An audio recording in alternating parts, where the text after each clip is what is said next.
Thank you for being here.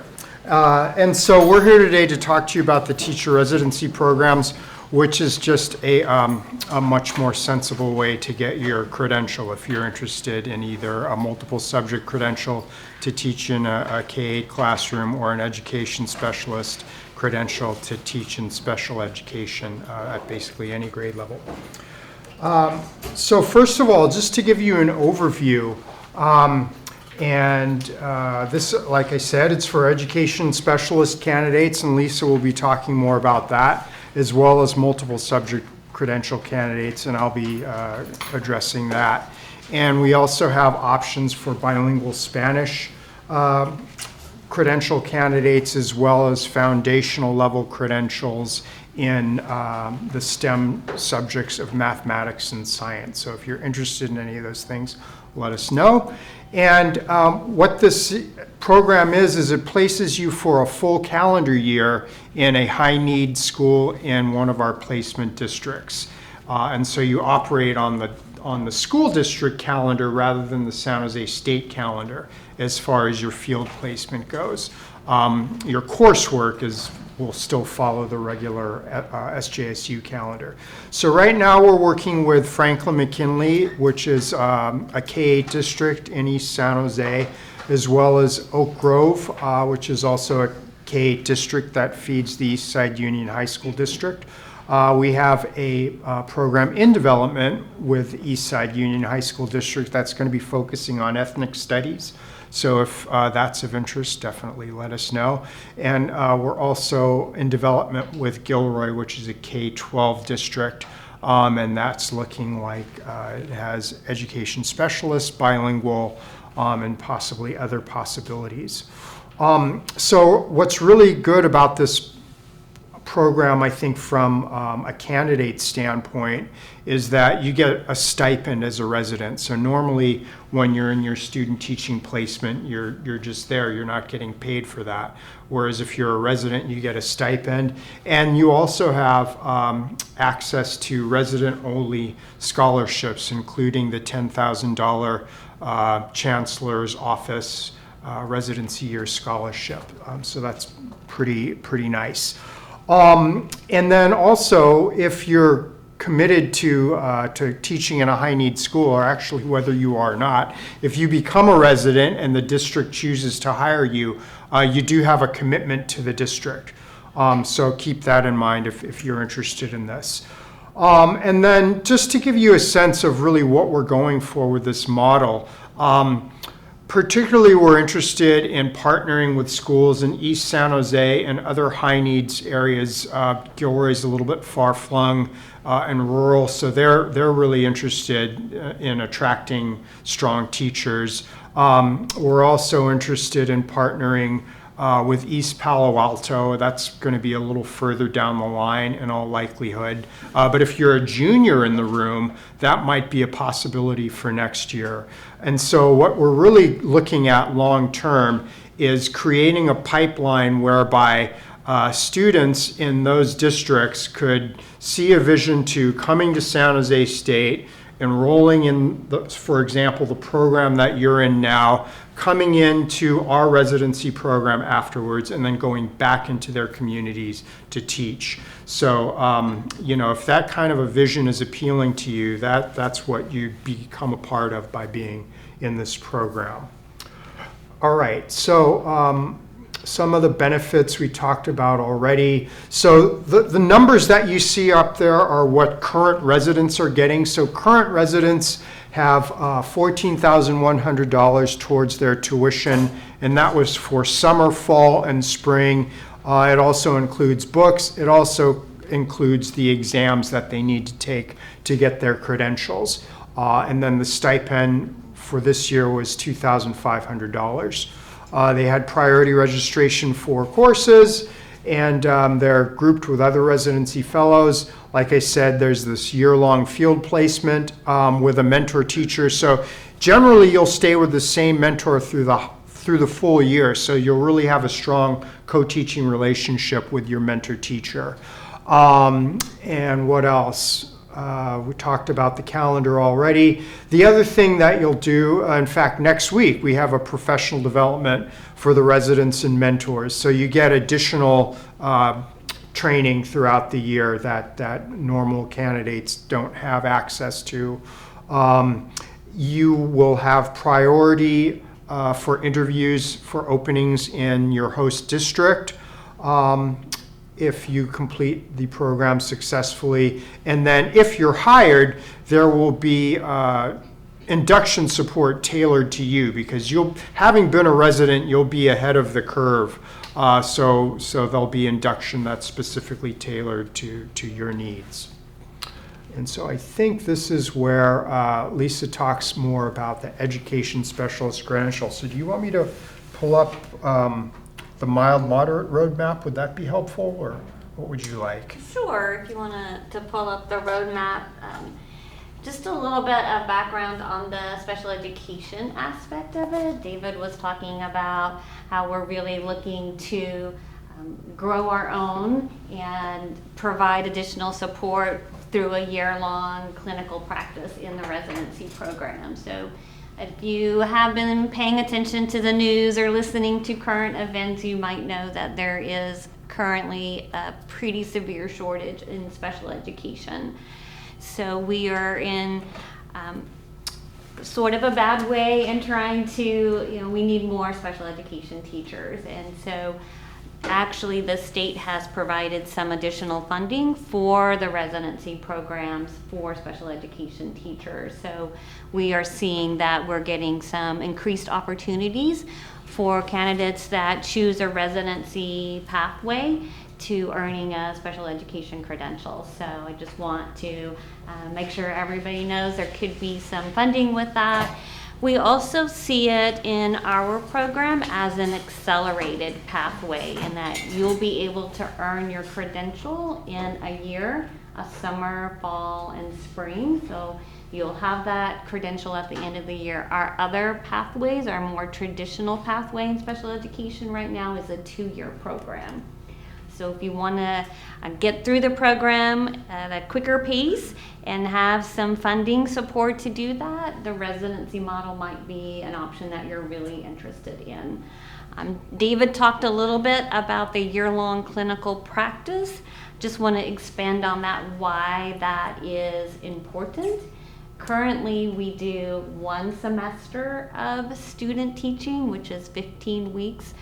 So when you think about it, wow, I'm preparing for the rest of my life as a teacher, maybe 15 weeks isn't really a sufficient amount of time. And when we're looking at the research, particularly in special education, why teachers might be abandoning the profession, and some of that is related to how well prepared they are and that feeling of preparedness when they take on the job. And so with a residency pathway, you get to spend a whole year with a teacher. So you have much more opportunity to develop your skills and see what it's like to be in a classroom from start to finish before you actually take on that position. So we're looking at building your confidence and building your teaching skills for that before you actually take on a job. So we're really excited about that piece of having that extended clinical practice. But David was talking about the roadmap. So in case you're interested in special education, you would take 3 classes in the summer.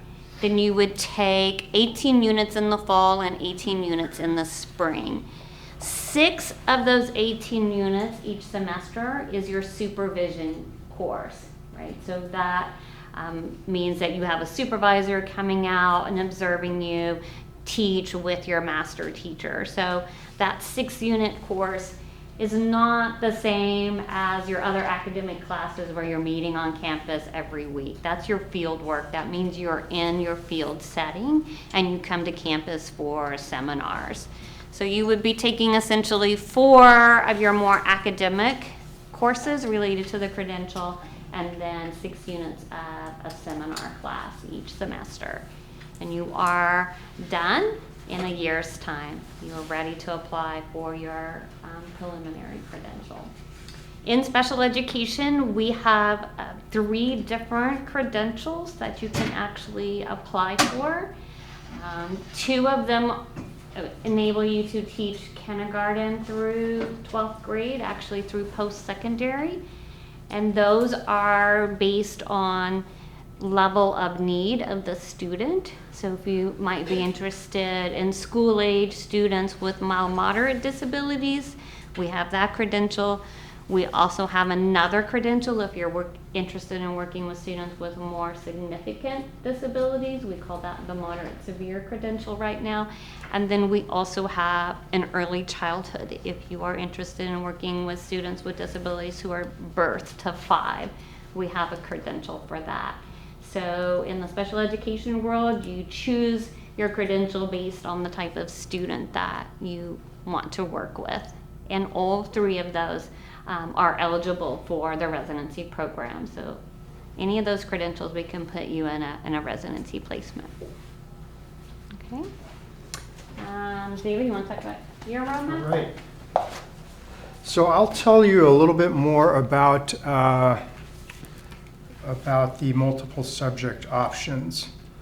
And so really, Lisa and I were talking about this yesterday. If you know you want to get a multiple subject credential, I think it's really silly not to try to do it this way, because it's basically you take the same courses that you would take for a multiple subject credential program. Really the only difference is that in your first semester of student teaching, which is in the fall, instead of being in your placement for 2 mornings and 1 full day, you'd be there for 2 full days and 1 morning. And the reason for that is that the residents are required to be at least half-time at their placement setting. And then in the spring, just like everybody else in the program, you'd be there full-time. Our credential program, you have the option to get your master's degree as you're going through the program, so that is also an option for residents. It's not a requirement, it is an option. So that's something that you can consider.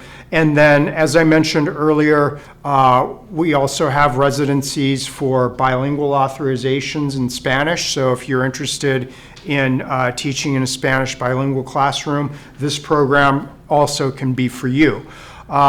If you are interested in getting a foundation level credential in math or science, and so why you might want to do that, in case you're wondering, is, for example, middle schools often want STEM teachers who have at least a foundational level credential.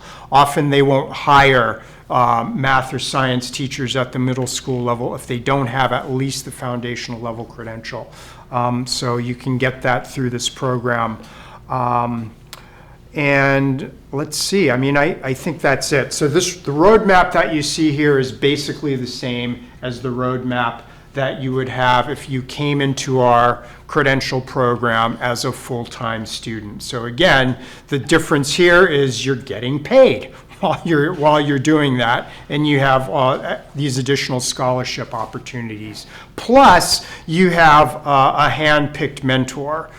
So we really, I mean, we screen all of our mentor teachers, but we super screen the mentors for the residency program. So you're really in the best possible situation if you're wanting to be a multiple subject credential candidate. Okay. And just to reiterate while you're changing the slide, in special education, the only way to get your credential in 1 year is the residency pathway. All of our other options are at least 2 years. So if you're looking at, I want to get done quicker, I want to be out and working, it's the residency pathway to get your credential in 1 year. Okay, so if this is of interest to you and you're thinking about applying, Lisa, do you want to say anything in particular about your deadlines? Our deadlines, we need to do the Cal State Apply by June 1st and the department application by June 1st. You need to submit to both places. There are some different materials that need to go to both of those. So make sure you do both of those and not just one. Then you have another 2 weeks to get your transcripts in and any other supporting documentation. So as long as you get into the CSU Apply by June 1st, and then we can work with you to get your transcripts if you're still lagging a little bit on that. We do process applications in special education on a rolling admissions. So as soon as you admit, if you submit everything in April, then you'll be called in for an interview. If you're interested in the residency program, I'll be the person that will do your interview. And then we can go ahead and get you admitted right then. We don't have to wait until after the June 1st. So everything's on rolling.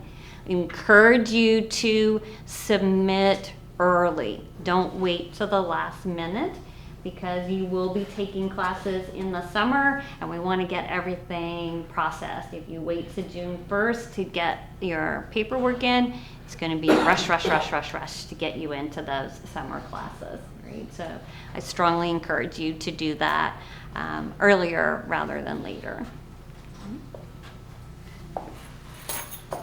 And then for the multiple subject program, our deadline is actually coming up. So April 1st is our Cal State Apply deadline.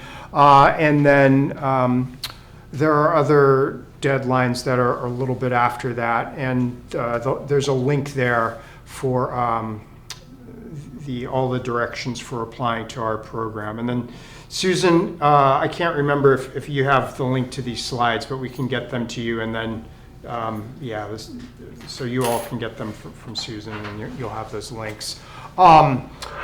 So the other thing would be is if you do apply and you do apply to the residency program, let me know. I just want to make sure that I know who you are and we can make contact that way.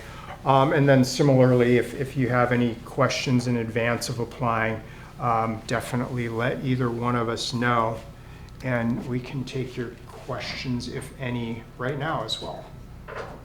Yes? How long is the commitment? The commitment will depend on which district you get placed in and which funding sources you avail yourself of. I think right now it's 3 to 4 years. Yes? So to get into the residency program, we must possess a bachelor's degree by the time we finish. Yes. Just to clarify, this is not for anyone who's in the ITAP program, the integrated program. Question? If you're interested in doing bilingual, would you be placed in what district, the Gilroy district? Possibly Gilroy. At this point, it looks like possibly Gilroy or Oak Grove. Yeah, Oak Grove is probably the, that's more certain at this point, but Gilroy's another possibility. Question? I'm actually from the East Side Union High School District. Would I be able to go, do we choose where we're placed, or is it up to you to choose? So it depends. We only place residents where we have established residency partnerships. And so right now, we're looking at establishing a partnership in East Side Union related to ethnic studies. So if you were thinking about wanting to enter the single subject credential program next year anyway, I would encourage you to apply. Contact me, let me know that you're interested in the residency program, which, as I mentioned, is going to focus on ethnic studies. So, I mean, it would make sense for you if you were going to be a social studies single subject credential candidate, or possibly English. But beyond that, right now, we're not looking at other things in East Side Union yet. But we hope to in the future. So if you wanted to wait a year, it's possible that there will be other options. Okay, so in terms of the placement, do we do the placements or do you guys do the placements? We do the placements. And so the way the placements work is there's an additional interview process. So both mentors and prospective residents, prospective mentors and prospective residents get interviewed by a panel comprised of San Jose State folks as well as partner district folks. And so that plays into where you get placed. Right, I so see. you could let us know if you have a preference for what district, and so we would definitely set you up with interviews with that district. But if for some reason you weren't selected, we could also encourage you to go ahead and interview with one of the other districts and see if you would be selected for that residency program. But certainly if you have a preference, we want to try to get you to your preference district first. All right, so we had here, here, and here. Not sure if you guys went over this, but for like the cost, do we have to do financial FAFSA before March 1st, or how would that be? Yes, I would encourage you to do FAFSA so that you'd meet the deadlines for next year. Yes, definitely. Thanks for asking that. Is somebody back here up there, Henry? Oh, yeah. How do you know what grade level you would be placed in? That all depends on who are the mentor teachers. So we're working with the districts to identify mentor teachers, so we don't know in advance whether those are going to be first grade teachers or fifth grade teachers. So once we go through that process, then we will interview the candidates, you all, potential residents, and then try to match with your preference and with your learning style and your personality, the teacher's learning style, their personality. We want to make sure everyone is matched as well as we possibly can. Yes. Do you work during this program? Well, we definitely have residents who are working. I mean, you do what you need to do to pay your bills, so to speak. Right.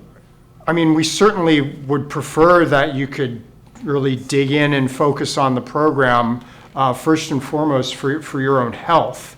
But there isn't a prohibition against working while in the residency program. One thing I want to draw your attention to though is in that first semester, David talked about the multiple subject candidates, the ed specialist candidates. You're going to do 2 full days and a half day in the special education placement. You would also do another half day in a general education classroom. Because we need you to have that general ed experience. It's a CPC requirement that you have 50 hours in a gen ed classroom. But we also arrange it so Friday is open for you. You can serve as a substitute teacher in that district to earn extra money on Fridays. Then, as David said, some of our residents do work.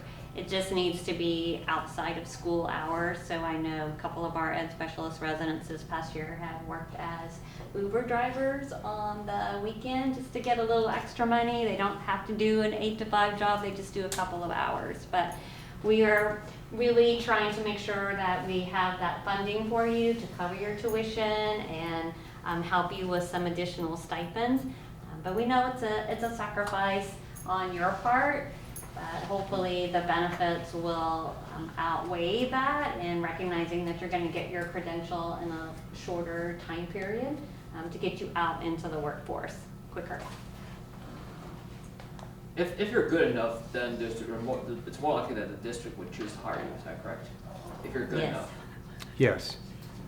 Yeah, because I know, since as you said about getting extra money.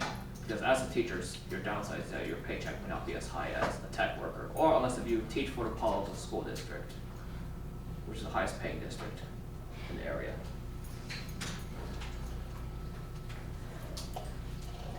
Can I ask how many of you are interested in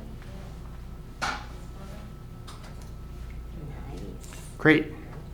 We have flyers up here, so please feel free to take a flyer. We also have our contact information there. If you are interested in special education at all, please contact me. I'm happy to answer any questions, to meet with you, go over the process, help you through all of that.